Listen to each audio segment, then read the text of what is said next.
Good morning to you, and thank you so much for finding time to be with us today. My name is Miriam Ogotu. The show is Good Morning Africa, where we get to bring you the latest, and we do that by looking at the headlines of the leading newspapers, even as we continue keeping tabs with President Uhuru Kenyatta's legacy, with just a few days to go, about 20 days to go. The countdown continues towards our general election.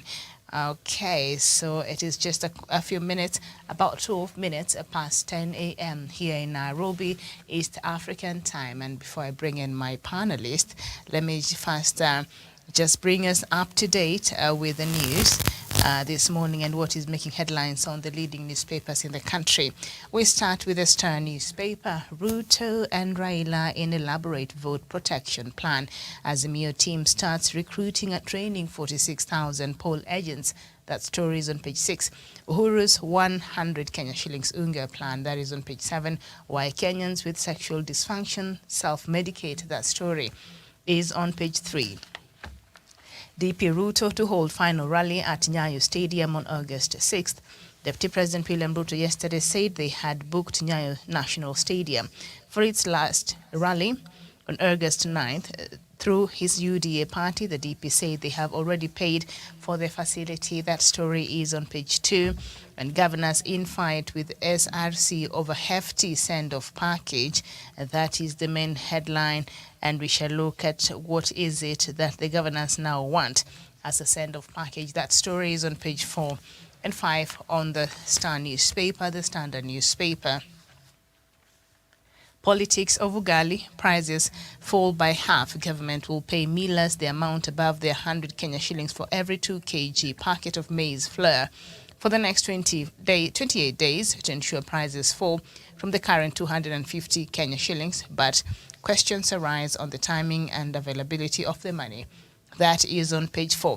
Long wait for gold drags on after career marathon silver. And yesterday, I think I was watching this after I was home, just watching this marathon in the US, and I think she did so well. She led for quite a few kilometers, but in the last about 3 or so kilometers, the Ethiopian just ran past, and Kenyans had hoped to break the Ethiopians' dominance in the long race, but in spite of it taking early lead, Judith Korir could only settle for silver at the tape, but she really did well there. So we congratulate her for that a good run and continuing to raise the flag of this country high out there. Her and the rest of the athletes who are competing on the Oregon athletics 2022. Kenyans await running mates debate tonight. I'm one of those Kenyans. I've prepared my snacks. I can't wait for it. That story is on page 7, and I'll find out from my panelist what perhaps we should expect from today's debate. Europe bears brunt of war in Ukraine. That story is on page 27. Air polluters risk lengthy jail terms. That is on page 24. Hits, misses of 7th circuit. That is on sports page on page 37. Alcohol banned for those under 40. A recent report by Lancet indicates that up to 60% of young heavy drinkers risk death, while those aged over 40 benefit from taking a little alcohol. Now that's interesting. The story is on page 3. We turn our attention to the Daily Nation, Gachagua versus Karua. Did you know in just 20 days, the 5.8 million vote-rich Mount Kenya region will face a group reality test, as this is the first election since the return of the multi-party politics in 1992, in which it lacks a front-runner on the ballot. That story is on page 12 and 13. And then it's over, or is it? IBC bars Mike Mbuvi Sonko from vying for any elective post in the country after the Supreme Court found him legally impeached, but the former Nairobi governor vows to fight on, and I think we talked about this yesterday. Barons who rule local oil industry. The open tender system, a procurement process in which individual companies bid to supply all the fuel consumed locally for 1 month period, is minting Kenyan billionaires. Their story is on page 7. Kenyans protest long visa delays. That also is on page 10. And Ugali is back. The government will, in the next 1 month, provide a subsidy to millers that will reduce the price of 2 kilos of maize meal from 210 Kenya shillings to 100 Kenya shillings, just for half the price there. All right, so let me just take us through quickly the regional newspapers. And the Daily Telegraph, this one is from the UK, record highs, travel chaos, schools close, and it's going to get hotter. I think the heat in Europe right now is just on, it's too much. You know, when you watch the news from there, the heat is on an all-time high. Climate change is real. The Guardian, still from the UK, Johnson accused of checking out as Britain swelters in searing heat. Okay, The Nation, 100% pay rise likely for striking varsity teachers. That is The Nation from Nigeria. And The Guardian from Nigeria, stakeholders express cautious optimism as NNPC transits. And Daily News from Tanzania, animals behind nosebleed disease. Okay, that's interesting. And then The Citizen, still from Tanzania, airports chief seeks 24-hour operations. And then just below that, government plans to spend 10 billion Tanzanian shillings annually in shift to biogas, and $50 million road for launch as Arusha readies for East African Community Service. Okay. The Herald, this one is from Zimbabwe. Tell the Zimbabwean story, artist challenged. And then Daily News, also from Zimbabwe, pressed Zimbabwe cries for prices solution. Okay, so this hiking in price and inflation is just affecting, in fact, a lot of countries here in Africa, but also worldwide. It is a problem that, we have to deal with right now. And unfortunately, the items or the services that you can't do without are the most affected with this inflation. So it's quite unfortunate. So we are all trying to survive. Okay, Newsday from Zimbabwe. Carnage looms in industry. And the new vision from Uganda. A parish model gets 15 billion Uganda shillings agriculture boost, and Cheptegei bags 260 million Uganda shillings exiles Ugandan. Okay, 260 million Uganda shillings. How much does that translate in US dollars or Kenya shillings? I'll find out. It's not that much, but I like the way Uganda sort of acknowledges and appreciates, especially the athletes. I've not heard anything from our Ministry of Health. From our Ministry of Sports, all I see is some hashtag over some scandal there, over the same, marathon. But anyway, chemistry and English, I think that is in there. But let's just move on to the Daily Monitor. Murdered City Joga trailed on social media. That is what you find on the Daily Monitor. So that is what we have on some of the papers from across Africa and others from the UK. Thank you so much. You're now up to date. I'm joined this morning by Gladwell Kiragu from, she'll tell us, I wanted to say from Nairobi. There's a possibility she's not in Nairobi, but she will let us know where she is situated this morning. Gladwell, nice to have you on the show, and a very good morning to you. A very good morning to you, Miriam. Good morning to my fellow panelists. Good morning to our viewers. Currently, I'm in Kiambu, whereby it's too cold and too chilly. It's too cold and too chilly. All right. Okay, and we're also joined by Jevan Karanja. Jevan, where are you joining us from this morning? And thank you so much for having time to join us, and a very good morning to you. Good morning to you, Miriam. Good morning to our viewers and the people on the panel. I'm joining you live from Nanyuki. This is Laikipia County. All right, from Laikipia County. Yeah, it's not that cold, but we are keeping warm. Like you. Okay, I'm even jealous now. From Laikipia County. Mm-hmm. I'm hearing you people in Nairobi, you need to be extra cautious with this cold. Yes. Compared to, yeah. That is true. But I can see from where I'm seated, it's a bit sunny outside, but it's not the kind of sun you can really bank on. It's still chilly, but I think we're kind of used to. We're also joined by, thank you so much, Javen. We're also joined by Kiptanui Savania, usually from Nakuru, but he could be from a different location this morning, so he let us know. Kiptanui, a very good morning to you. Very good morning to you, Miriam. I'm joining you live from Langalanga. Langalanga is in Nakuru County. We have a hype of activities today. Baba will be around, so I will be joining you live from here. Okay. Thank you so much. Today it is very cold here. Very cold.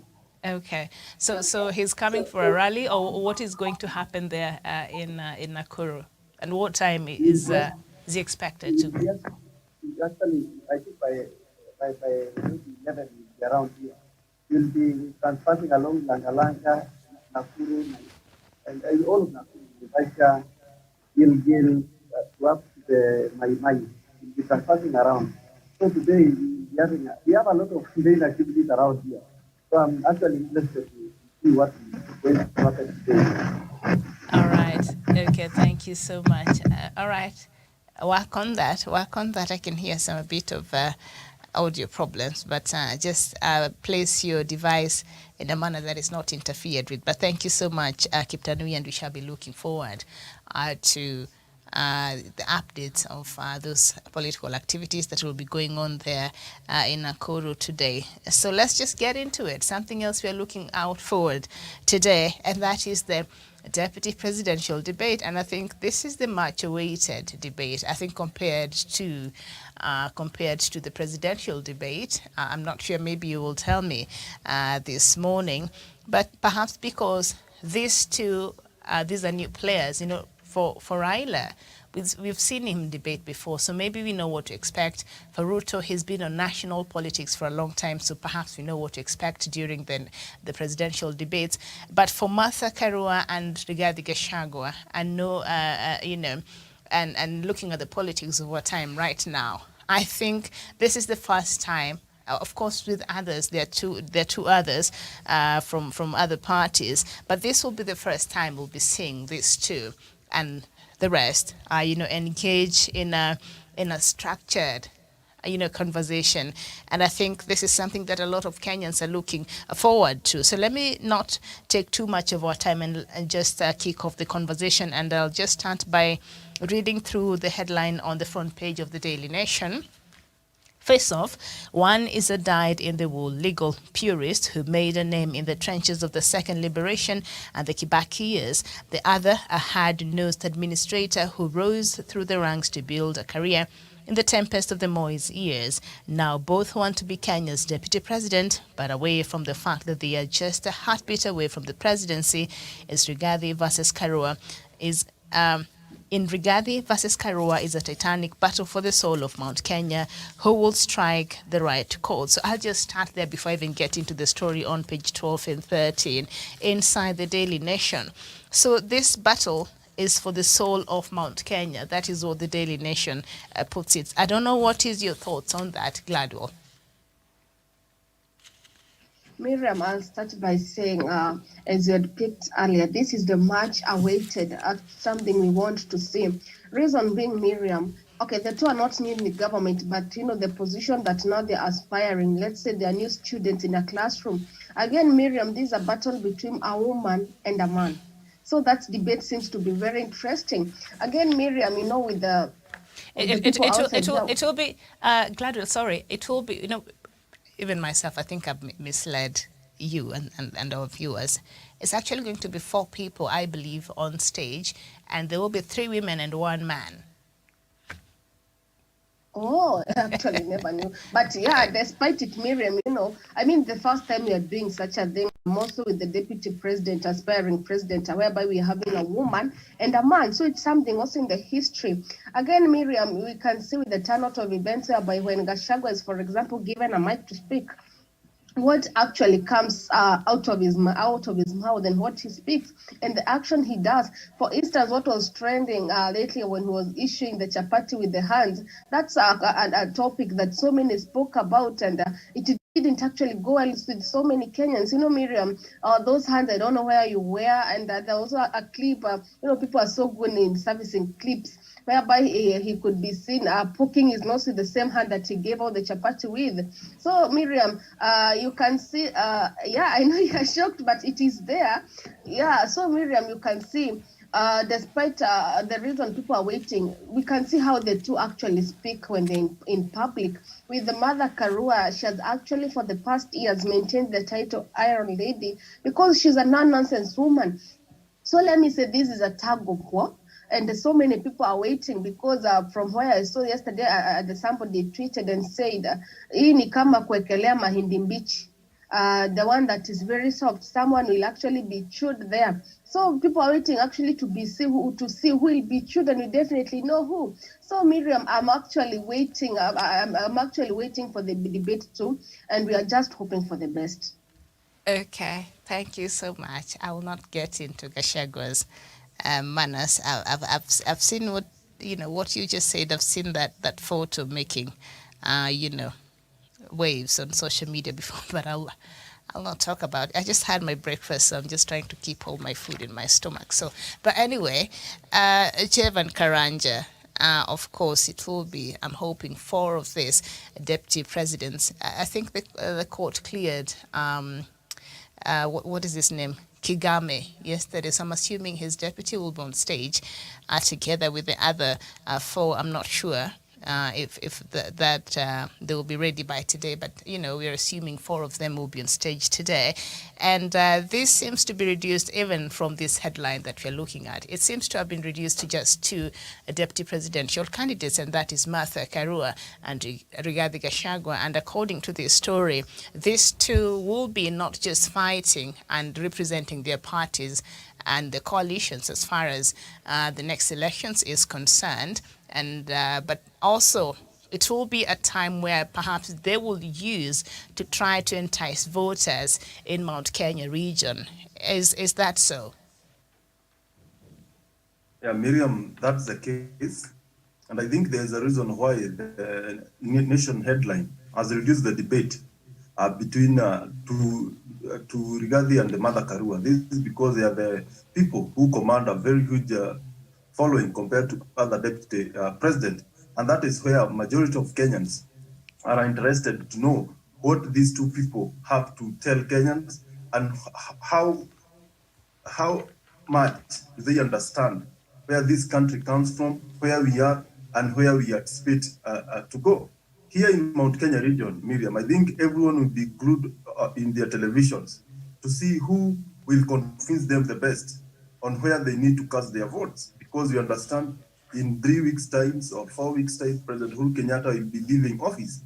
And the 2 deputy presidents are people who will inherit, who become, whoever will win, whichever side will win the presidency, the deputy president will automatically assume the role of being the Mount Kenya point man in terms of politics. Therefore, this is not just any other debate.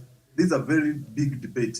And it's also an opportunity, Miriam. In the last debate, Nairobi gubernatorial debate, we saw some trends we didn't know about Polycarp Igathe and Sakaja. Maybe even today, it's an opportunity to dig deep into the character and traits of these 2 main presidential running mates. And it's an opportunity also for them to open up and tell us what they have for this country.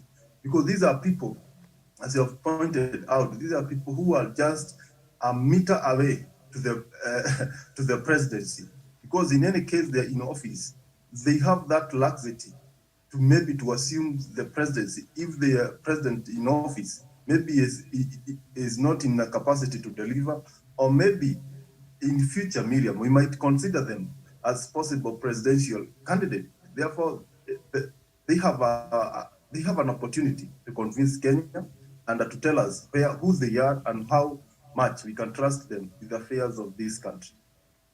All right, thank you so much. So from what we're seeing and how even the media, I think, is coining this, I have to remind our viewers that we are expecting 4 deputy presidential candidates. And we know initially, the Kenya Kwanza team had said that they have no intention to participate in the presidential debate. So we assumed even perhaps the deputy president from their side might not participate on this debate. And last time in the Nairobi gubernatorial debate, we saw Sakaja come in late. Perhaps he had no intentions of coming in, but he came in late and all that. So first of all, are we likely to see, Gachagua show up? And if he doesn't, what is at stake here, Kiptanui? Thank you so much, Miriam. This is an interesting day, actually.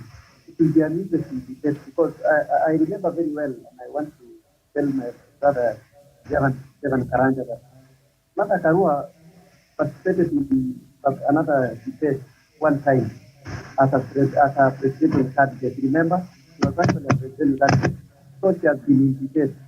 So what is coming out, Miriam, especially here in Rift Valley, we Nakuru, especially in Molo. People I happened that I was around there, and people are saying they want to see, if they were given an opportunity, they will be to ask some questions.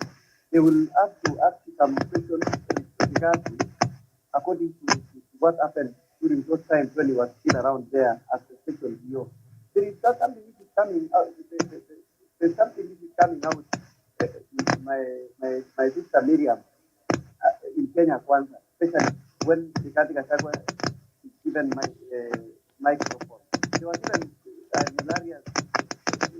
Okay, we're having a Kiptanui, there's something wrong with the reception from your audio. I don't know if it's how you've placed your device. I'm not, or I'm told perhaps it's the earphones. Maybe you could adjust that. Okay, I think it's better. Yeah, go ahead. Okay. Is it okay? Yeah, go ahead. Let's try. Go ahead. Is it okay? Are you? It's better now. It is better now. Are you getting me? Yes. Can you hear me? Yes. Now, what I was trying to say is that, especially in Molo, people are actually so much eager to know what is going to happen, what is actually going to happen on this debate. You know, when Rigathi Gachagua is given microphone, Miriam, this is the guy who can say anything. The last time he was in church and he was speaking things that cannot be even understood. Recently, you saw him moving around, giving people chapatis. So it is a debate between, let me narrow it between Martha Karua and Rigathi. It is a debate between a liberator of caliber of Martha Karua and a man who has been a special DO. You know, I tried to inquire. I was not old enough during those days, but I tried to inquire what was the reasons why we had special DOs. These are the people, Miriam, they were given assignment directly by the head of state at that time, Moi. And you are not even captured anywhere. You just go and you are given orders. Last time when he was in his home, Miriam, you saw him asking the deputy president that when you get this seat, to let him watch to fungue state lodge. This state lodge to be open for the people to be going there to eat and to celebrate. Recently he was passed by some other bloggers that he said, my wife will have a house so that we'll be coming and taking porridge. So this is not as serious as aspirant. He still bears whatever he was actually he was bred during Nyayo era. Another thing, Miriam, which is coming out is that remember recently some months ago, Rigathi Gachagua was arrested. So I don't know whether the people who will be overseeing this debate will give Wananchi an opportunity to ask this question, or they will ask this question. That how is he going actually to we've seen in Martha Karua's sentiments recently, and he put structures and he said we are going to deal with corruption. Now, how is this gentleman going to deal with corruption? And he was recently arrested. He squandered money in Nyeri County and other counties. So it is a very interesting debate, and I'm praying that we all watch this debate so that when we meet tomorrow, we discuss about it. Mm-hmm. I submit. All right. Thank you so much. And of course, Rigathi Gachagua confirmed his attendance yesterday. I think he also went to the venue of that where that debate is meant to be taking place, the Catholic University of Eastern Africa. He was briefed on what is expected of him today, so I think he's ready, and he will be there, and I think Kenyans are waiting. So from this debate today, are we likely to see perhaps a Mount Kenya Supremo between Martha Karua and Rigathi Gachagua, even as we look beyond 2022 presidential elections or elections at this point, Javan? Yeah, that's very true, Miriam. These are, and I've said it earlier, this is a Mount Kenya, mostly this is a Mount Kenya affair, because we have a gap in leadership as soon as President Uhuru Kenyatta will vacate office. And these are the people, from where I sit, who can inherit the throne of political leadership in Mount Kenya region. Therefore, this will be a very big affair in Mount Kenya region, and we need to know what they have for the region as well as for the country. And we have listened to them in various political rallies, and we know what they stood for. But in this kind of debate medium, we tend to see a different side of these contestants. We find to see them being more composed, being more mature, being more well articulated, and they know where to hit hard. And I think this is something that we expect to see. And that's why today I'm not underrating or I'm not overrating anyone, because we saw in the last debate where Polycarp Igathe, the man that we expected to outshine Sakaja, being belittled to some extent, and he was thrown in a corner. And in this debate, Miriam, we have not seen Rigathi Gachagua in such forums before. Therefore, this is a man who we have a special interest on compared to Martha Karua, because we know Martha Karua. He has been in a debate before, and we know what he stands for. But for Rigathi Gachagua, apart from knowing him as a tough administrator, we have not seen him in that kind of forums where we can see him and with his competitor exchange or discuss important matters for this country. In fact, we have not seen Rigathi Gachagua dig much on what they have as a manifesto for Kenya Kwanza. And today we have an opportunity to listen to what he and the team in Kenya Kwanza have for Kenyans, how they deal with corruption, because that is one of the questions that we expect to see, how the administration of Rigathi Gachagua will fight corruption, how they will maximize the profits made by our farmers, how they deal with infrastructures, because we have seen in the UDA team, they are in the front line fighting the mega infrastructure development that have been established by President Uhuru Kenyatta. We need to see how they will continue. And it's also continue bringing more projects on board, or how they will not do any of such a project. It is also an opportunity to know what the bottom up, because Rigathi Gachagua has been frontline championing for this bottom up, this UDA manifesto of lifting the hustlers and the people who are down in the economic ladder to a higher level. It's an opportunity also to understand better, to have a proper glimpse of what bottom-up approach is all about. I think these are days that we have been waiting for.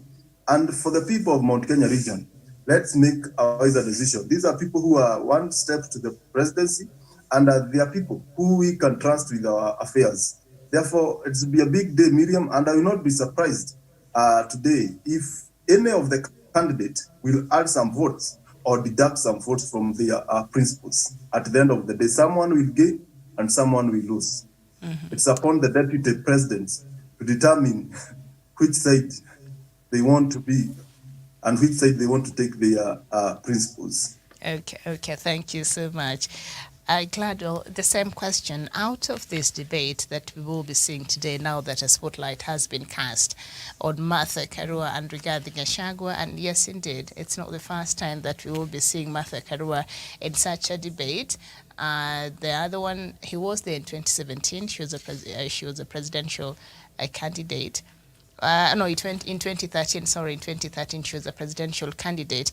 But what makes this different, perhaps, Gladwell, from where you sit, and from this debate, are we likely to see a Mount Kenya leader after this as we go to this election and even after that, who perhaps will take on the mantle? Thank you so much, Miriam. And I'll start by saying, this debate is between two characters, an oppressor and a defender, a conformist and an unconformist, Miriam. And Miriam, these two actually, and the funny thing, they both come from Mount Kenya, a woman and a man. And as my brother has said, at times we tend to underestimate somebody. But personally, I'm not underestimating somebody. But Miriam, if I'm, for example, and I'm sorry to use this word, if I've been acting foolishly for a while, there's no way you can expect me one day all of a sudden, because there is an event, to behave normally. No, the foolishness and maybe the kind of foolishness I've been having along will actually be portrayed in one of the characters whereby I'm attending, Miriam. So it's somebody like Rigathi Gachagua. When he started speaking, actually, he just started messing things up. So, not unless he was trained on what to say, then let's say that he will be perfect today, or maybe he won't show his other kind of character. And when he does so, we'll know, Miriam, that was the basis of the training. But if this Miriam, they just said, now, without training, can you go and speak without being expected, or without being told what you're going to say, Miriam? That is when we could know the true character of the two. And Miriam, as I said, when, for example, Gachagua started speaking, he started speaking of how he shut down Safaricom. He started speaking of how he will actually close some of the market, some of the things down to create a soko for Mama Mbogas. That is the idea he had. Miriam, if this person, and mostly with the manifesto they launched, it was a copy-paste of what actually the Azimio team had. The only thing, Miriam, they used, and I'm actually telling so many people, is the English, which confused Kenyans. Actually, it was the same thing. They just twisted a little bit of it. So when you tell Gachagua, that is when today we will know if he actually even understands the manifesto. But somebody like Mother Karua, Mother is somebody who can be ambushed in the morning. Can you go and speak? And she will speak very comfortably. But Gachagua, you can't ambush him, Miriam, and you tell him, can you speak about 1, 2, 3? He will actually he will have no idea. So, and Gachagua, what we always say, I'm on from Mount Kenya. The only good thing about Gachagua is just he knows how to mobilize. The rest, no. He doesn't. He only good in mobilizing. And actually, with the way he thought he's good in mobilizing, we can say in some places he goes is actually chased away because he mobilizes. Then when he opens the mouth to speak, what he speaks is rubbish. So Miriam, today, the two coming from Mount Kenya, it's high time we come to realize the type of people we have in Mount Kenya, Miriam. Mm-hmm. And it is interesting, it appears it's the people from, supporters from Azimio, One Kenya Alliance, who are more excited and looking forward to this debate. And I think that thing of Gachagua was going through some communication classes. That was something that was being peddled by Azimio supporters. And I think they're more excited. And judging from what the blunders that you've mentioned, Gladwell, that perhaps he's misspoke before. So maybe they're banking on certain mistakes, and maybe he's taking his time to really brush, look at the issues and all that. So perhaps he will surprise those who are waiting for him to be a disaster on that stage this evening. But I'll come to you, Kiptanui. I don't know, what are some of the issues that you would want for these deputy presidential candidates to, talk about or to address this evening? What is your expectation? Kiptanui?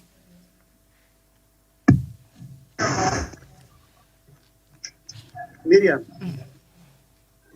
can I go on? Yes. Your expectation from today is on issues that should be discussed today on that debate.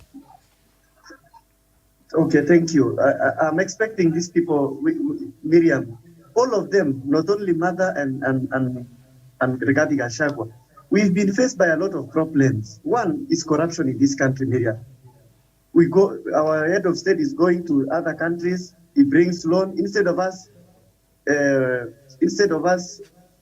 constructing roads, building hospitals. The money is being squandered. I'm expecting them to tell us what are they going to do in order to fight for this corruption. Another thing, Miriam, is that how are they going to? Uhuru Kenyatta has done a lot in terms of infrastructure, universal health care, security, and other things. How are they going to continue with those projects that Uhuru Kenyatta initiated? That is another thing. Miriam, there is a lot of problems in this country, and most of the Kenyans are faced by unemployment. Most youths and other people are faced by a lot of. How are they going to create jobs? You remember in 2017, 2013, William Ruto cheated us, and he said we are going to create a lot of employment. We are going to bring laptops. We are going to, and those projects the money was actually squandered. Dams. You see, we have the 3 dams now. We have the Arrow, we have the Kimwarer, we have the Ikare, which I am visiting at the course of the week.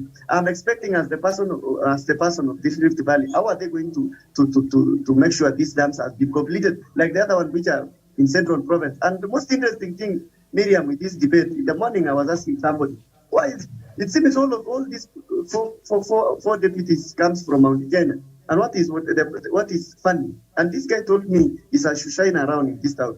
He told me in Mount Kenya we have phones, we have numbers, so that is why most of the people are taking their deputies from there. Now we have coffee in Rift Valley, we have tea, we have sugar cane. How are they going to revive these companies? What structures are they going to put so that they look these people? And the most interesting thing, Miriam, is that allow me now to narrow down to Rigathi Gachagua. Rigathi Gachagua has been even taken to court on corruption allegations. How is he going to make sure that he returns back the money he has looted? How is he going to in case of anything, Miriam, in case the courts will convict how is he going to fight corruption? And yet his boss, who is William Ruto, is the one who has been mentioned in several allegations. He has been mentioned in Kimwarer, he has been mentioned in Mace scandal, he has been mentioned in this Langata, and many other things. You see, when you see somebody, Miriam, how are they going to strengthen KRA so that it will be collecting these taxes? One time, these people say that the government, the state has captured KRA. It's now using KRA to intimidate them. How are they going to work, Miriam, especially regarding how is he going to work with DCI? Kinoti is here after some time. How is he going to work? And yet he has been fighting them, saying you are arresting our people because of this. Miriam, there is very interesting thing and I want to mention here. I hope you watch the news. Whatever there is a scandal which is actually touching maize or it is touching dams, our people who bears the names like mine, Kiptanui, have been mentioned. Yesterday I was so shocked to see Nanok, who is one of the think tank in the presidential campaign for William Ruto, is in campaign. He was mentioned that they supplied air. Miriam, there is a problem. How is Rigathi Gachagua or other person who will take over from the current deputy president? How are they going to deal with these people actually? And in short, my brother Jevan Karanja, Wesonga, and Douglas, whom we are sharing some platform in social media, I've been seeing what is happening. You see, it is so much sad that, and I want to state that it is so much that sad that in this Kenya Kwanza, it's a group of thieves. When we say it in this district, it's a group of thieves, we have evidence, and you see, most of these people have been mentioned, like Nano, Miriam, Turkana has been facing a lot of anger, and somebody has squandered millions of money meant for buying maize, meant for buying food for these people. May God in heaven will not even give them leadership. Miriam, another thing is that I'm also waiting to see this lady who is the Wachakoyas running. I cannot remember the name. I cannot remember the name. But I'm waiting to see her. How are they going to rear this next? How are they going to deal with KWS? They will be arrested in the first day notice. How are they going to disband the constitution? You want to Atingiza me. So it is actually a very interesting debate. And I want to say that, Miriam, not lastly, there are a lot of points I wanted to mention, but let me ask you something else. You see, these people are telling us the 80% of these people were in Kenya Kwanza were against the constitution. How are they going to rectify this constitution. The 2010 constitution, you remember, Miriam, who was leading the no campaign with red card? My brother from Subai. How is he going to come and implement now this constitution? There is a problem, and we want to say it as it is. I submit. Okay, I had forgotten about Justina Wamai. She is the running mate for Jacoya, and for a moment there we had forgotten about the snake thing. I think after the Ministry of, is it Animals and Livestock or something like that, they came out and they said all these ideas that Wajakoya is flaunting around cannot be viable, and I think the Animal Protection Unit or something like that, you know, when you talked about the hyenas and what we are supposed to be harvesting from the hyenas and selling, I said no, that you know, cannot be possible. So since then I've not heard them talk about this so much, except for the weed part. And every time someone is arrested with a bag full of weed, they say, you know what, you know, Wajakoya's, part of Wajakoya's manifesto is already being implemented. Wajakoya's manifesto is being transported from Kisii to Nairobi. I don't know, I've seen Kenyan make a lot of, you know, jokes about it, but they're very important issues, and true. I'll also be looking forward to hear how, you know, they're planning to do that, and as far as they're saying this will help in clearing the country's ballooning debt. So I will be waiting and to hear what she has to say about that. Gladwell Kiragu, a couple of issues coming up. I don't know what is your expectation of some of the issues that you're looking forward for this presidential running mates to address in today's debate. Miriam, to be honest, let me start with the people's view, most in Kiambu. More people want to expect to hear more. So what are they doing, for example, about the economy we have currently, how they are going to make a lifestyle for Kenyans to be actually a lifestyle we can afford the way it was back then? That's a question actually we're expecting to be answered. But again, Miriam, I always tell people, remember currently it's not only Kenya whereby we are having economic crisis. This is a worldwide thing at the moment. And yesterday, for example, I don't want to go into it because I know it's a topic. The government said that actually the price of unga has actually gone back to 100 bob, something which by the Kenyans, it's a price whereby, so it is mixed with the reaction. Again, Miriam, what I want to hear from these aspiring deputy president, what do they have about our health sector? Because Miriam, you know, despite it being the president, also the aspiring president should also speak about it. The deputy should, because Miriam, currently the health facilities we are having, if you can just walk into any, for example, where I was yesterday, it's a new hospital, but you can find it has not actually fully commenced, but there's so many sick people there. And when you go there, Miriam, there's so many things when you listen to these patients. For example, at a point you have to pay cash, yet somebody has been paying for the NHIF, but because of the class the NHIF have, you can't cater, the NHIF can't cater for everything. If you're admitted, you maybe find that the NHIF is only catering for the bed and some other few things. The rest you have to go back to your pocket and pay. So we also need to understand what actually, how are they going to improve the health sector? Again, Miriam, it's about the youths.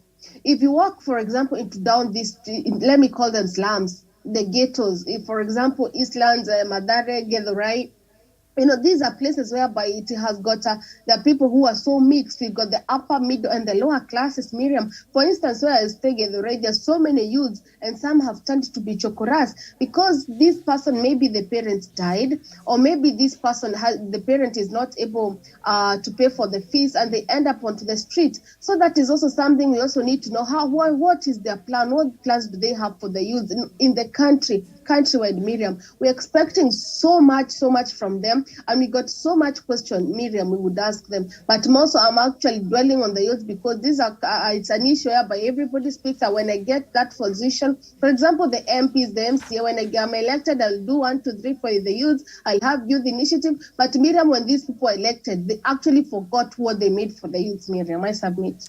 Okay, thank you so much, Jevan Karanja. What is your expectation from the debate this evening?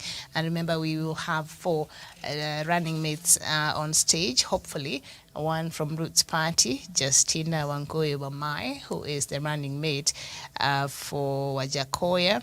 And we will have also Agano Party's running mate Ruth Mutua, and yes, and also Kenya Kwanza, Rigathi Gachagua, and Azimio One Kenya Alliance, Martha Karua. So what is your expectation, and what are some of the pressing issues that you would want or you're looking forward for them to address tonight?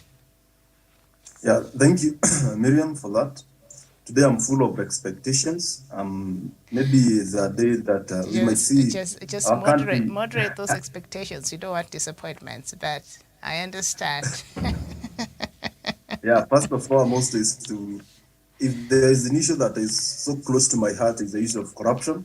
I would like to know how these deputy running mates, the running mates, will help their presidential candidate fight this monster called corruption that has devastated our country, that has killed our service delivery, that has disorganized the way we do things, and has made this country lag behind in terms of developments. I also need to see from them articulate how the issue of debt, we know how much the government of Jubilee has borrowed, how they will service the loan, and how they will make this country sufficient, have enough resources, how they will improve how the KRA collects taxes, and how they will maximize and how they will rejuvenate our economy so that we'll have more Kenyans paying taxes and we have more people generating revenue in the country rather than going outside borrowing so big that we find hard to repay. And this is makes the Monanchi, the common Monanchi, suffer hard because of these big loans. Because at the end of the day, it's the Wanjiku who is taxed heavily to service this loan. And the saddest part of these loans is that they end up in individual pockets. They end up buying choppers. They end up taking their girlfriends for treats and vacations outside. Therefore, these loans, Sir Max and William, if these loans are not properly utilized, then there's no need of getting them in the first place. That's something that I need to see the deputy presidents the hopeful president discuss. On the issue of health, Miriam, we know President Kenyatta has done a lot in ensuring that we have the Leader Mama and the universal health care project, equipping our hospitals and so on. I'd like to know from them how they will ensure that they continue with these good things that President Uhuru Kenyatta has kickstarted in the health sector. And and lastly, Miriam, the issue of agriculture. We know this is the backbone of our country, and we cannot go without speaking about this big sector of our economy. I would like to know how our farmers will benefit from their respective administrations, how they will ensure that our farmers, especially the coffee and tea farmers, will make profits from their farming, how potatoes farmers in Nyandaro, how milk farmers in Rift Valley will be able to have, how they will revolutionize the agricultural sector and ensure that they fight the cartels in NCPB who have been milking to the last cent the profits that our farmers should be making from this enterprising venture. At the end of the day, Miriam, these are debates that will open some closets that we might not be aware at the end of the day. Because these politicians, Miriam, at the end of the day, they happen to know each other into details that we don't know. But in that kind of forum, that is when we see people exposing even what is hidden in the closets, skeletons. And this is the day, Miriam. Therefore, I'm expecting a lot. Something that we might not know about this candidate. It might be in public at the end of the debate. Mm-hmm. Thank you. Okay, thank you so much. So for me, and I think you've mentioned all of you have mentioned all these issues, the things perhaps I'm looking forward to for them to address this evening is the health, which I think all of us has mentioned that, unemployment, education, especially in the public institutions, starting from It's called PP. What are they called now? The kindergartens up, because CPC. as it is now, a person who wants to go to the university to study, it is going to be a daunting task. We've seen the increment on school fees of some of these institutions, and we know in this country and world over, education is the equalizer. So if you make it so expensive that a child of a poor man can no longer afford to go to school, we're not helping at all. So I would like for some of these things to be addressed and to make public education affordable to all the children of the Republic of Kenya, despite of their economic backgrounds. I would like to hear what they will say about this and how they're planning to make this, and not just affordable and accessible, but also can we improve the quality of public education so that we stop the mushrooming. When you go to countries like Rwanda, I will not even bring in like countries abroad, because we know their public education system is so good that if you take your child to private schools, there has to be something wrong with your child, because the public education system is very good. And maybe we are a bit far from that, but can we work on making public education quality, because that is where the majority of the children of Kenya go to get their education. Let us address that. And also food security. This is not something that we'll just keep having as an agenda in our manifestos. I would like to hear practical ways in which these different parties or coalitions are planning to address the issue of food insecurity. Every time I have to sit here and talk about how Kenya is receiving some help in terms of aid, in terms of food, we are not South Sudan, which is plagued with continued civil war and instability. We are not Somalia. For God's sakes, we are Kenya. We are stable. We have a country that we enjoy a good amount of climate, that we can actually farm and feed our people. It is embarrassing in the 21st century, we still have Kenyans dying in this country because of famine and others situations that could be avoided. So I want to hear proper policies in place and how actually they are going to deal with, and practical ways they are going to deal with and address the issue of food insecurity.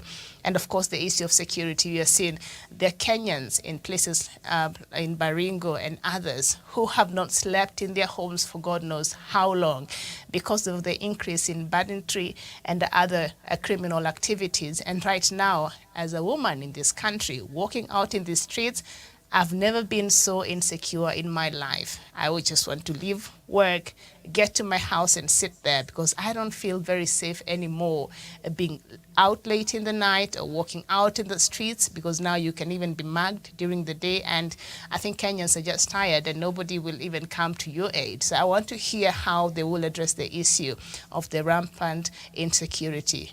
The government and the security agencies seems to have gotten the game up as far as dealing with like extremism threats like Al-Shabaab, as much as it is a threat that still exists, but I think it has done well as far as getting the cues and addressing these threats before they even happen. So that has reduced, kudos to that.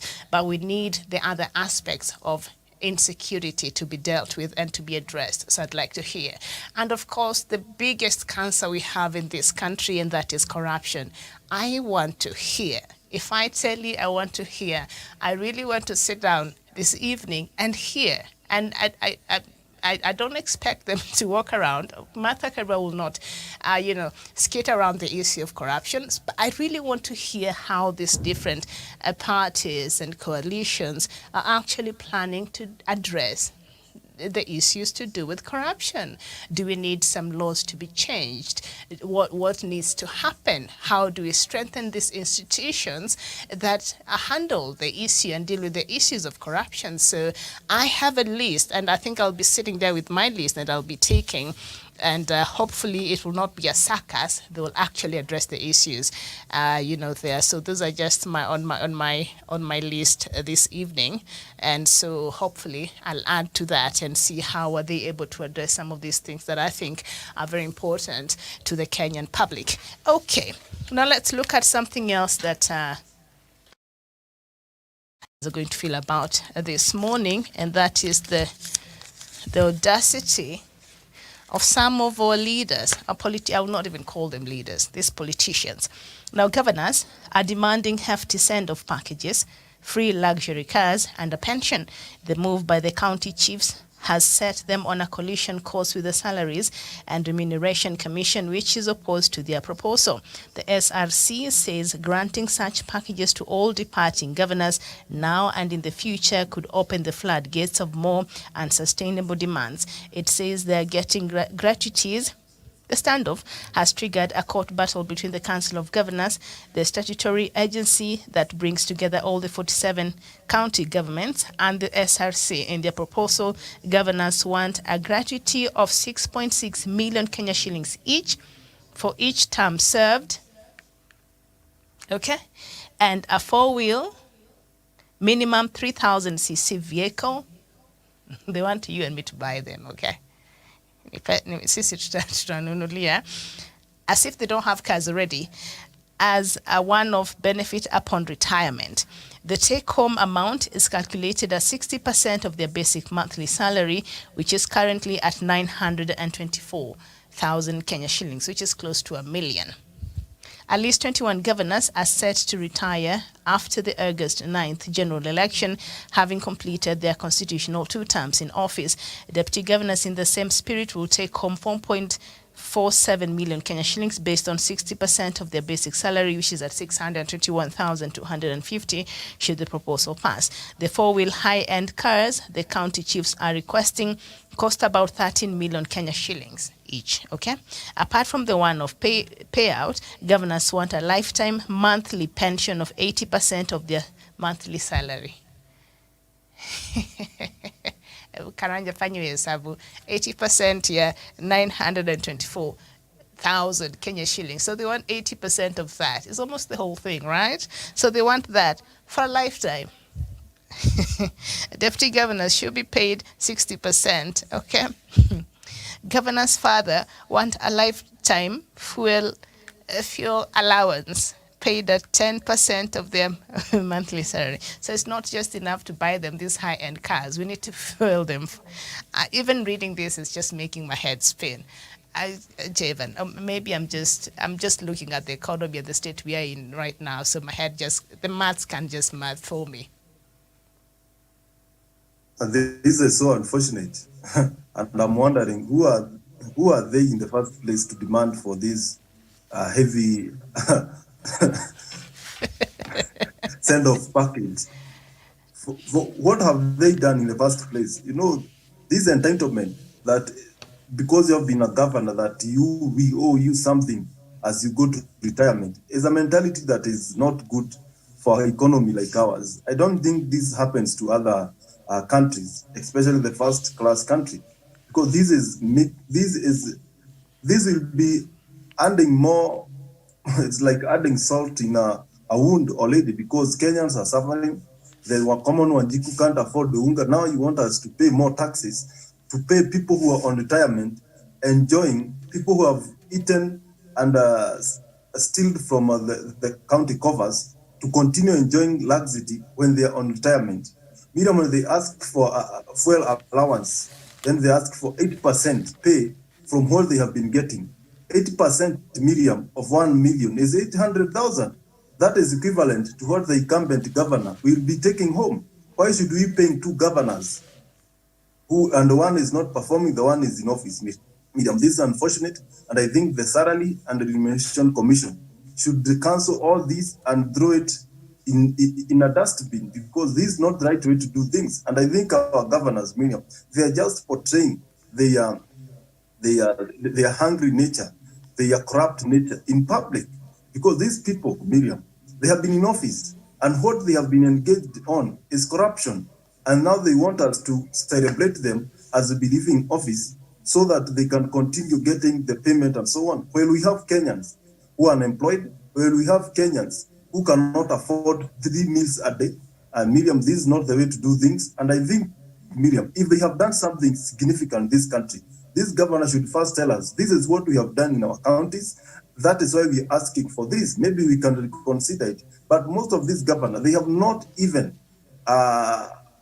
laid down a single industry in their counties that can create jobs to the young people in their respective counties. But they are here demanding for some big send-off packages as they go for their retirement. This is not the right thing to do, and I think this should be rejected in totality because we have other issues to deal with. We have kids to take to school. We have medicines to buy for the sick people in the country. We have projects to complete. We have other important business to do rather than taking care of governors who are going for retirement. And I think, Miriam, the Salary and Remuneration Commission should come up with some recommendation that when you serve the people, you should get into this office knowing that you are going there for service delivery, and when your term comes to an end, the small that you'll get will be sufficient for you. They should not be the one demanding. It should be the Salary and Remuneration Commission telling them this is what we can give you for the service that you have offered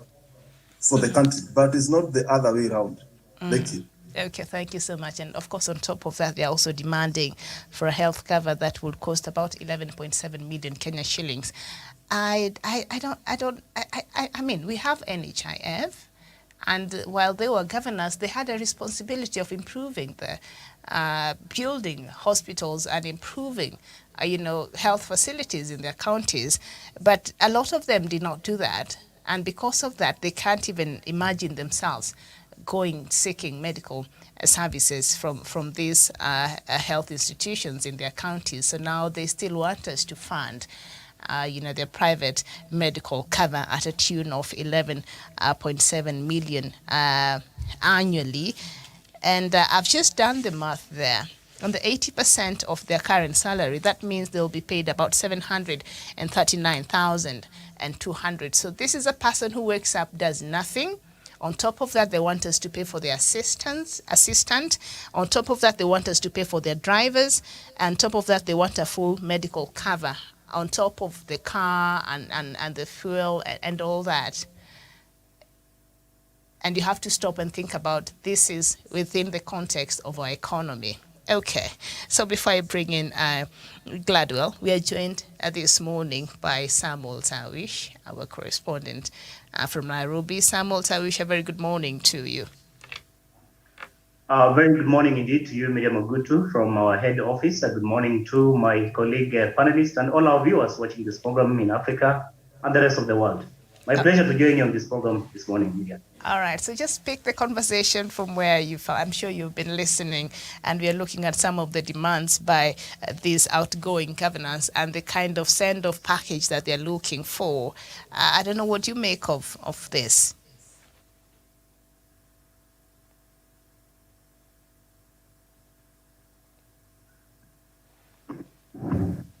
Miriam, can you hear me? Yes. Yes, indeed, I've been following up on this conversation, of course, and also the kind of public outcry that it has generated. And I think the problem we are having in this country, Miriam, is that we have politicians who are not so much keen on listening into issues and matters that affect the ordinary Mwananchi. Because again, as we speak today, there are so many other challenges that the people of Kenya are facing in this country, including high cost of living, including, of course, we also going into an election as we speak now. And there are so many issues, including even school fees, Miriam.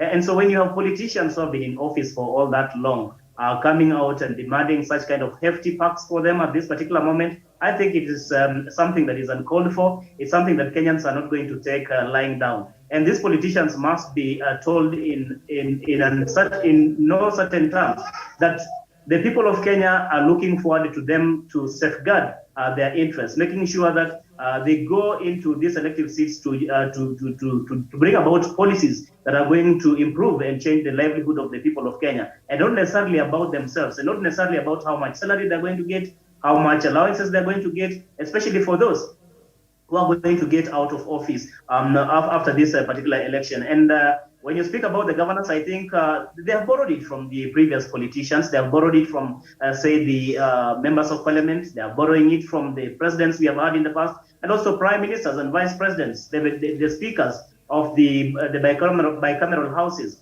It is such kind of behavior that they are borrowing, and they feel like they cannot be they can't be any exemption when it comes to getting this, of course, hefty perks. But I think, Miriam, this is a very, very healthy debate that we must have as a people of Kenya, and not necessarily about the governors and what they are asking from the Kenyan people, especially those who are leaving office, but even all these politicians, including members of parliament. How come that as a politician or a member of parliament who has served 2 consecutive terms is entitled to some perks? Why don't they plan themselves very well, adequately when they're in office, so that they are able just to exit without necessarily asking for all these kind of hefty perks? So, Miriam, this is a debate that is not all about the governors, but I think it's generally about the politicians in the country, from the president and down to member of county assembly. I submit, Miriam. Thank you so much, Samuel Tavish. And of course, on top of that, they're also asking the taxpayers to maintain their vehicles at 200,000 Kenya shillings per year. So on top of everything else that we have to pay for, lazima tuwapatie pesa ya gari kwenda service. So ile 739,000 is not enough. They don't use anything from their salary. So when you add that and you add this, I mean, it just gets back to their salary and above that. Gladwell Kirago, I don't know, this level of entitlement and greed. Miriam, as we're speaking, I started imagining that I'll be waking up in the morning. It's like I'm working for the government. It's like I'm waking up in the morning to feed him. And Miriam, the kind of greed that these people have, and governors, and I'm sorry to say so, but they tend to be like they are their own gods in a class. These are so unapproachable people. Miriam, for example, if you walk into a governor's office and you say you want to see so and so, and you meet the PA there. The PA, I don't know which course they went to, because these people are always rude. The PA, it's like they're the governors, and you be like, the governor is not in. And you can hear him speaking inside there. But now when he is going to retirement, or maybe she, they now want us Kenyans, the Kenyans that they didn't want to see in the first place, we should be funding them. And Miriam, did I hear you saying that, that we should be funding them, I think, something the whole of their lifetime? I mean, how? I mean, they have their pay. So why should a common mwananchi be funding them? Miriam, when they were in office, what did they do? And that's why some of these counties, they never develop, because these people are always pocketing. That's why some of these county government hospitals, they don't have medicines. Yeah, the money actually maybe was dispersed, but they have actually taken it in their pockets, Miriam. Then somebody is going to retirement, now I should be waking up at that 5 in the morning. Actually, instead of making my own progress in life, I'm actually knowing that a certain percentage of my money we go to somebody who is actually basking, going to Malaysia and what have you with the family to have fun, and it can't work, Miriam. No, that's not possible. And now it's a point whereby in Kenya, our priorities we have priorities which are actually upside down, Miriam. How many cancer patients, how many patients are dying in hospital, lacking, the better treatment, lacking medicine, lacking the funds. But then as common mwananchi, we find somebody who has been in the government for the last 5 years, pocketing huge, but then I should be paying for him to go to Dubai to get treatment. No, it can't work, Miriam. Walipiwe to NHIF like the rest of us. Na kama wanataka kwenda, because they had a chance to improve on their medical facilities in their counties. They didn't do that. A lot of the money that has been sent to the counties there, when you hear from the auditor's report what these monies have done, as a Kenyan, you just wonder this devolution and how it's working. And now, like Kirago, you've said, it's not a wonder, because when you hear how they're talking now and some of these demands, tells you why even a lot of our counties cannot really develop as long as you have these kinds of people in place. So, of course, the fuel allowance they're saying should be at 10% of their monthly salary. So at 10% of 924,000, I look for that. So you add to that, to the 739,000 that they expect to be getting each month, they'll just be getting the whole amount, the whole salary. And then on top of that, you give them a personal assistant. For what? You're not working, are you? A driver and full medical cover, local and overseas. So they can mismanage our health institutions, but when they're sick, We're supposed to pay for them to go and get treated abroad. Okay. All right. Let me just bring in Kiptanui Savania. What do you make of these new demands by these governors? It's not really new, but these demands. Miriam, it is unfortunate. It is unfortunate for these governors. You remember, you see, Miriam, a classical example of some, I want to mention some few counties. Let us start from Kirinyaga County. Uhuru decided one day to send some doctors home, Miriam. Up to recently, he wants to go for the second term. He is now bringing them back. Tell me, Miriam, that the governor of that caliber is being given all this money, while he has not improved the health care, he has not done anything in this county. I say no for that. Let us come to governor like Waititu, who was taken to court. All contracts are being done by the family. Mike Songo, where I was born, Miriam, in Nandi County, the current governor decided to not even to build any ECD. Yeah? So it is actually wrong. It is actually a lot of greed. And the wage bill itself, Miriam, we've been battling wage bill in this country. Can you imagine those governors who are retiring? How many of them? Well, let's say, for example, those who have gone for the second term. It will bring a lot of chaos in this country. It will bring a lot of wage bill, which we have been fighting for. Let these thieves leave these offices. Let them go home. Most of them, Miriam, like recently, like yesterday, I said in the morning, you saw in Turkana County, somebody supplied air. The Lal of Samburu and other governors, let them go home. Let them go home without anything. I submit. Okay. All right. For me, at this point, I think this is very immoral. It's not even about greed. It's not even about the audacity they have. You know, this is just immoral, period.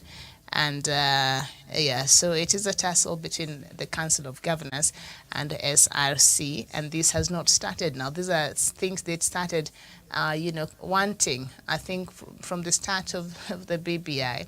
Yeah, Alianza. So I think they're blackmailing the BBI. They said, if you want us to support the BBI, then this is what we want. So this is something that they've been asking for, and if they will be allowed to have this and have their way, I think this will be a shame. This will be a shame. So they get a lump sum equivalent to their 1 year salary, and then after they get that, we give them a 4-wheel vehicle, which they already have, not less than 3,000 cc. That is like a Gazla, like a good car. And then on top of that, we have to pay 200,000 for every one of them for the maintenance of that car. And then we have to pay for their driver, and then we have to do what? Give them fuel allowance at 10% of their salary.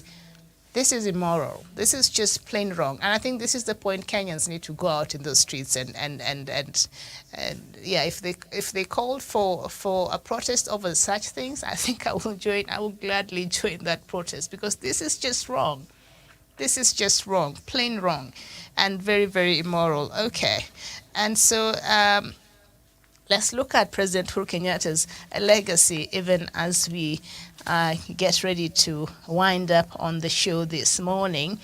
Government scouts for job opportunities in foreign labor markets. Jobless Kenyans will soon find it easier to live and work outside the country as the government explores lucrative foreign labor markets to secure job opportunities for the youth. The government also underlined its commitment to dismantle human trafficking rings and unscrupulous employment agencies who con job seekers under the guise of getting them jobs outside the country.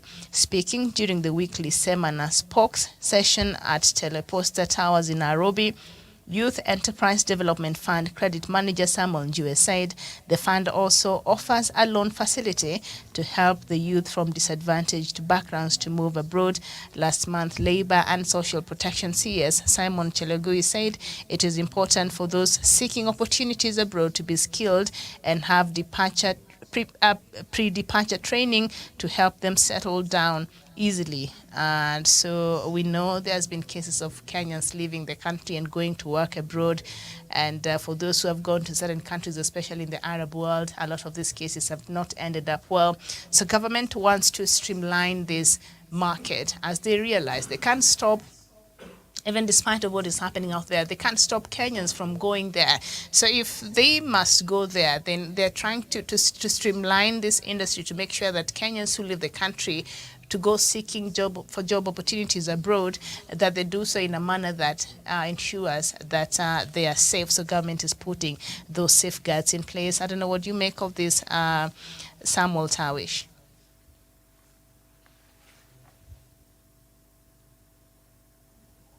Sorry, Miriam, I didn't quite get that part you were asking.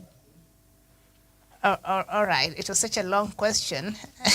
So it was such a long question because I read through some report here from the government. The government is scouting for job opportunities in foreign labor markets for the many Kenyans, especially young ones who go to seek for job opportunities out there. Sometimes when you see cases like, say, in the Middle East, these cases don't end up very well. So the government is saying, because we can't stop these young Kenyans to going out there to seek for job opportunities, so we're going to create, we're going to streamline this industry to make sure that any young Kenyan who goes out there to look for a job, they do so in a manner that they're able to be traceable. We know where they are, and their safety is guaranteed. Yeah. So what's your thoughts on this? Thank you so much, Miriam, for that question. And I think this is something that is long overdue, Miriam. You heard the complaint from so many Kenyans, especially the young population, people who have been going out, especially in the Middle East, to seek for, greener pastures. And most of them have had a rough life over there. Most of them have even had to lose their lives because maybe the countries or their bosses, wherever they're working, they're not friendly. And I think when government now comes to streamline and make it run a policy on how it is going to capture the data of all its citizens, especially the young people, to be able to trace where and what kind of jobs they're going to do, how much they're going to be paid. Because again, there's also so much manipulation. There's so much of, I would say, exploitation when it comes to this particular group. Because again, the people who are the middlemen who are taking them there are taking a lot of allowances in the name of these particular individuals. So by the end of the day, these people are doing a lot of jobs, but they're just getting meager pay. And I think when government comes out to streamline and make sure that we have stringent measures in place, they have policies, they have the data of the people who are leaving the country and to which nations and what kind of jobs they're going to do, how much they're going to be paid, and if at all they're going to encounter any challenges while working in those countries, there are ways they can be able really to report to the relevant authorities or even through the embassies in those particular countries. So maybe this is a welcome move, I think, and it's something that most of us really support. It's something that must be supported by all Kenyans so that we can be able to stop this exploitation by the middlemen and also the bosses, the supposed bosses in the Middle East countries, Miriam, I submit. All right, thank you. So I think each will comment on a different matter because we do have a couple to look at. And Kenya, and this is for you, Javan, Kenya will soon start manufacturing vaccines locally as it seeks to cushion its citizens from future supply interruptions.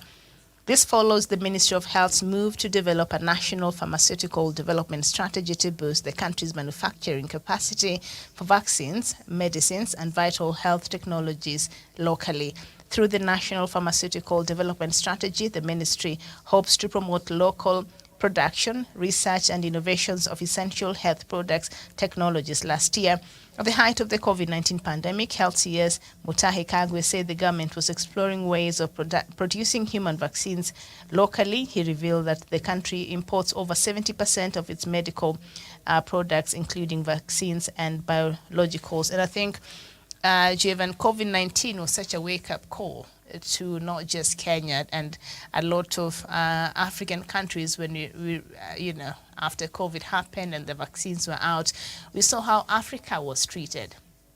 and is still being treated, and we were not a priority in anybody's mind until their people were safe and their people were vaccinated. That is when we were given the leftovers here, and even the ones we were given, we were not even given the top tier of the vaccines. So we were treated like the third world that we are, which was quite unfortunate. And I think COVID-19 exposed the underbelly of the health sector here in the continent. And so it was a challenge to many countries to respond. I don't know how you would say Kenya has responded as far as some of these gaps that were exposed during the COVID-19 pandemic in the health sector, and now with the manufacturing industry being set up. How would you say we have responded as a country, Javan?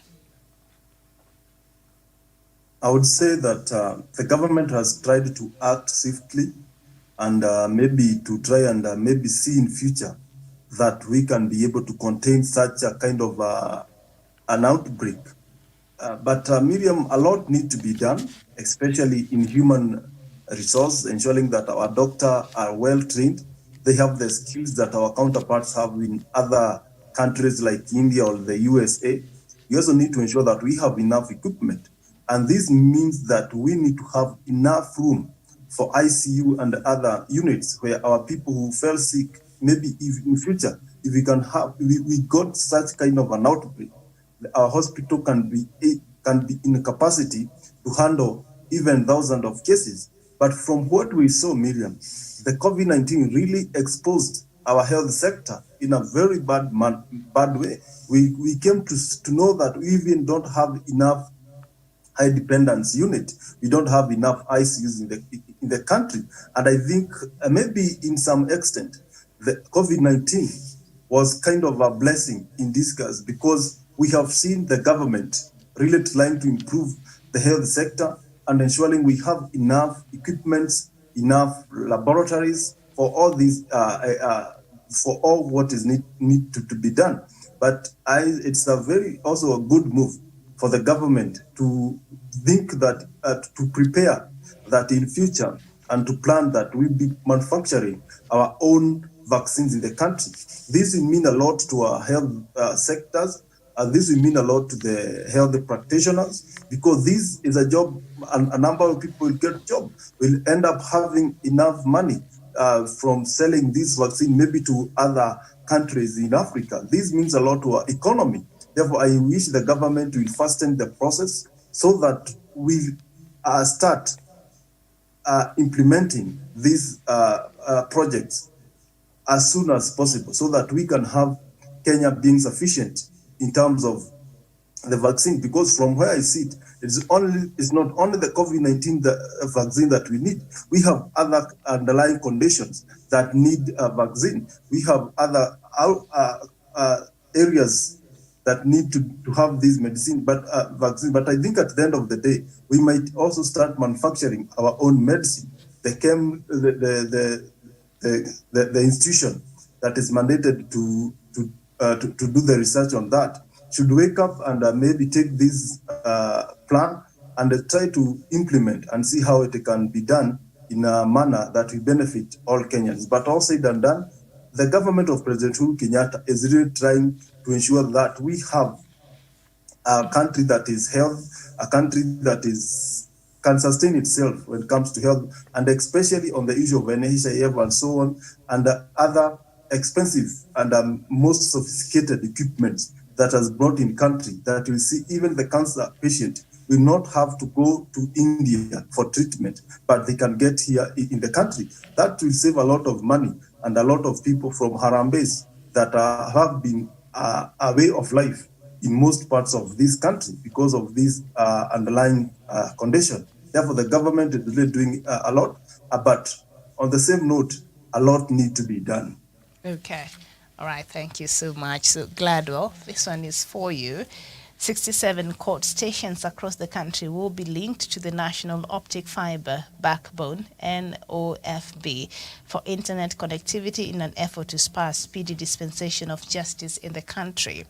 Chief Justice and President of the Supreme Court Martha Koome described the NOFB connectivity as a milestone and giant leap towards the realization of the automation and digitization agenda by the judiciary. CJ Koome revealed that the internet connectivity will benefit e-courts with reliable, faster and stable internet access, and has been a challenge to the dispensation of justice through the virtual courts. And we saw that being tested during COVID-19 when nobody could go to court physically. So we saw a lot of these cases that were urgent, the cases taking place on the virtual platform, and a lot of it were, there was a bit of a challenge as far as the internet connectivity is concerned, because as during Chief Justice Maraga's time, they had started, adopting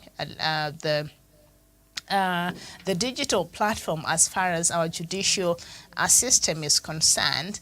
And if this is fully, because now we see 67 court stations across the country to enjoy fast internet connectivity, the good internet, how will this help, especially as far as the backlog of cases is concerned and quick dispensation of some of these cases?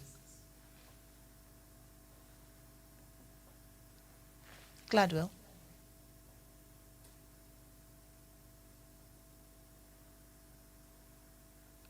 Okay, Kiptanui, you can take that. Yes. Go ahead. Very well. Correct. Can I go on? Yes. Miriam, it is a good idea. You see, most of the times in our courts, there is a lot of backlog. There is a lot of work. You see, you just went there, you just go there. They tell you there are so many brokers between these streets, on these streets of these courts. You just go there, they tell you your file is lost. Later to kidogo, you part with a lot of money before getting this justice. So it is good because it will actually reduce it will reduce the backlog, a lot of work in these courts. It will serve justice to the people. You can no longer go there and they tell you your file is lost. Another thing, Miriam, there are we learn a lot of things during this COVID-19, and as we are preparing, we might not know, maybe there is something else that will come to this country apart from COVID that will make us not even to be going there. So it is actually good because you see, Miriam, most of the things that are happening in these police stations, you see recently in this Nakuru, Miriam, most of these people who are found were previous criminals. They have previous criminal records. But you see, when you ask yourself, how did he escape? Somebody was killed previously. He was supposed to be serving some sentences in prison. But because of the corruption and some of these things, they are around killing people, doing a lot of robbery. And this will give us a platform, Miriam, where we can be tracking these things. And it will reduce the time of hearing these cases. And it will actually make judiciary. I congratulate my sister, who is now the Chief Justice. I also support that one. I submit. Thank you. All right, thank you so much. And the fishermen from Migori County and its surrounding will benefit from a newly constructed 140 million Kenya shillings fish processing plant along the shores of Lake Victoria at Sori Bay. The opening of the plant will also help the fishermen mitigate the mounting economic pressure expected on them by the ban on omena fishing recently imposed by the state to address the shortage of fish species in the lake. The multi-million shillings factory will give a sign of relief for fisher folk, as they will not only add value to their fish catch, but also access cold storage facilities for the highly perishable delicacy. I don't know if Gladwell, you're there. Okay, so I'll just move on, and I think it will be fair to give, as we conclude, Samuel Tawish just an opportunity because we already addressed the issue. So I'll thank the rest of you, but first, Samuel Tawish, as we conclude, tonight we are looking forward to a presidential debate, a running mate debate, not a presidential debate, a running mates debate that we expect Justina Wangoi Wamae from Roots Party, Agano Party's Ruth Mutua, Kenya Kwanza's Rigathi Gachagua, and Azimio One Kenya Alliance Martha Karua today to take on the podium and to speak on their party's behalf on their agendas and how they plan to address certain issues. So I don't know, what are your expectations from this evening's debate, Tawish? Thank you so much, Miriam. I think this is a very good opportunity, and it's a very good practice that the media owners as well as other stakeholders are beginning to embrace. And I think we need such platforms where leaders or people who aspire to get into this elective position can be interviewed. They can be asked questions so that we are able really to weigh them from their responses as to exactly what is the driving factor behind or the motivation behind their candidature and what plan they have for the people of Kenya. It is kind of a contract, it's kind of a commitment that they're going to have with the people of Kenya. In that people will not just come and lie to Kenyans. By the end of the day, once they get into office, there's not so much to show. And I think tonight, Miriam, just like you've alluded to, we are looking forward to a very sober, a very mature debate where leaders are going to articulate issues, where they're going to respond to questions without drawing any kind of side issues. We need to see the level of sobriety coming from these running mates, because again, it's very, very important, and it's going to speak volume. It's going to either add or negate the kind of votes that, or the amount of votes they're going to get for their respective candidates come the August 9th, Miriam. So this is a very, very important occasion, and I hope the kind of threats that some candidates or the running mates were issuing earlier on, some political parties, that probably their candidates will not be engaging or will not, after all, be attending this particular presidential or running mate debate. I hope they're going to honor that invitation and be able to answer and to questions that Kenyans have on their candidature and what kind of plan their respective parties or coalitions have, assuming they're going to be voted in come the August of 9th. So I expect it's going to be a very, very sober debate. And we have this lady who goes by the name Martha Karua, the running mate to Raila Amolo Odinga, a lady who is an astute lawyer, a person who has served as cabinet minister, has also served as a member of parliament for Gishugu, I think, for almost 2 decades, if I'm not wrong. And when she comes out and speaks, Miriam, you can see the level of maturity. You can see the kind of content that she has. You can see the kind of courage and the boldness with which she articulates issues. We want to see the same replicated today, and not only to her, but we want to see the same also amongst other candidates, including Rigathi Gachagua, who is the running mate to Deputy President William Ruto. Because as we speak, apart from having the 4 candidates on the ballot for presidential, Miriam, we have a 2-horse race. I mean, anybody will be forgiven to conclude that the race is between Deputy President William Ruto and Raila Amolo Odinga of the Azimio La Umoja One coalition. So, Miriam, we look forward to a very positive and engaging debate tonight. Mm-hmm. And earlier on, Tawish, when we were having this conversation before you joined, I don't know, from your own assessment, where you're sitting and how you're looking at it, after this debate, are we likely to see the Mount Kenya Supremo even after the 2022 general election? Is this where we're likely to see a Mount Kenya leader? And this evening, Rigathi and Karua, will this be an opportunity to try to entice the Mount Kenya votes?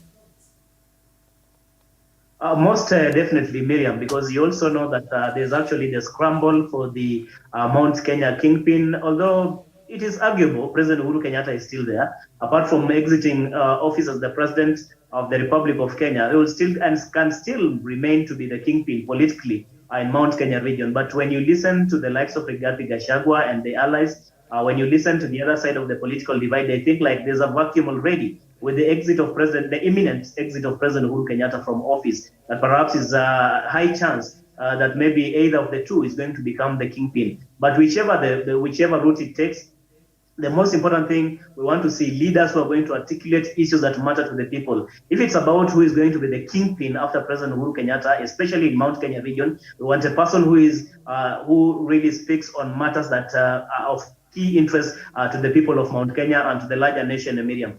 Because by the end of the day, we are not interested in the political warmongering. We are not interested into the chest thumping and who is supreme than the other. The most important thing is that the leaders must be able to rise to the occasion and be able to address issues that matter to the ordinary mwananchi, not just the empty rhetoric that we have been used to, we have been treated to.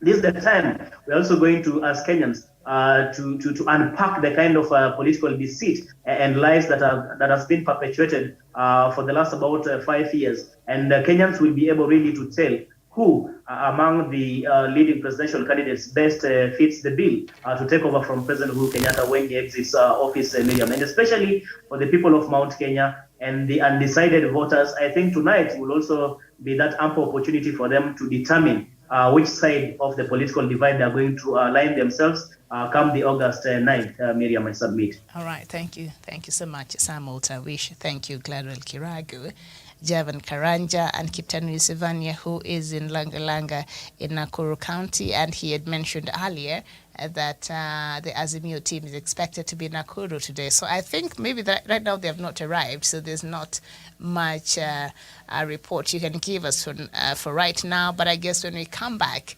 on the top of the hour, Kiptanui, you would have gathered enough information to just fill us up with the latest news from there.